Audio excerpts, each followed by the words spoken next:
কলকাতা বা কাঁথি যখন ঘামে, পাহাড় তখন হাত বাড়িয়ে ডাকে। ডাকে পাহাড়, ডাকে খাদের ধার, ডাকে খাদের ধারে রেলিং, ডাকে দার্জিলিং। গরমের ছুটিতে ঘুরতে যাওয়া, তারপরেই দার্জিলিংয়ের অশান্ত হয়ে পড়া, অবশেষে কোনো রকমের দার্জিলিং থেকে বেরোনো এবং নিজের শহরে ফেরা অনেক পর্যটকেরই এরকম অভিজ্ঞতা হয়েছে।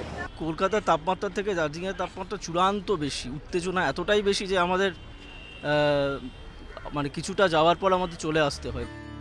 টুং সোনাদা ঘুম পেরিয়ে আঁকাবাঁকা রাস্তা ধরে যখন তখন পৌঁছে যাওয়া যায়, কিন্তু এবার ঘুম পেরোতেই পারলেন না অনেকে।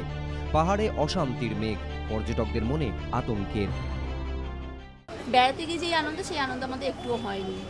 মানে বাড়ির টেনশন ছেড়ে বাইরে বেড়াতে গেছি, বেড়াতে গিয়ে যাবো সেখানে একটা টেনশন যে কতক্ষণে বাড়ি চলে যাই এবং বাড়িটা ঠিকঠাক পৌঁছবো কিনা।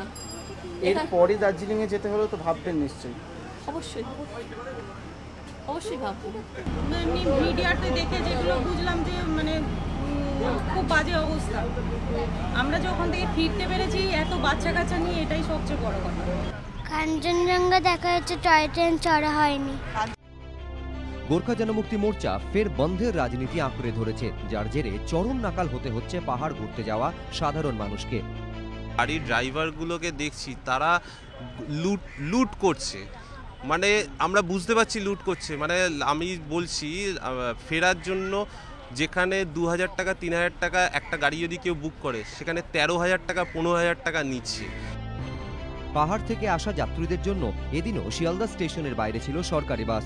হাওড়া স্টেশন থেকে বিভিন্ন জায়গায় যাত্রীদের পৌঁছে দেওয়া হয়েছে বিনা পয়সায়। দার্জিলিং ঘুরে আসার পর বারবার মনে হয় আবার কবে যাব। এবার কিন্তু ছবিটা একেবারে অন্যরকম। কলকাতায় ফিরে অনেকে যেন হাঁপ ছেড়ে বাঁচছেন। দার্জিলিং মানে কাঞ্চনজঙ্ঘা, দার্জিলিং মানে টয় ট্রেন, দার্জিলিং মানে গরমের সময় একটু ঠান্ডায় কাটিয়ে আসা, এবং দার্জিলিং মানে পরিবার মিলে সবাই মিলে একটা আনন্দের সময় কাটানো। কিন্তু সেই ছুটি বিভীষিকা হয়ে উঠছে অনেকের কাছে।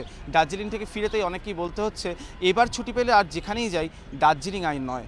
দার্জিলিং পশ্চিমবঙ্গে এত ভালো একটা ট্যুরিস্ট স্পট, এভাবেই কিন্তু পশ্চিমবঙ্গবাসীর কাছে ক্রমশ ব্রাত্য হয়ে উঠছে সেখানকার পরিস্থিতির জন্যই। ক্যামেরায় শ্যামল জানার সঙ্গে অর্চিত ভট্টাচার্য, এবিপি আনন্দ, কলকাতা।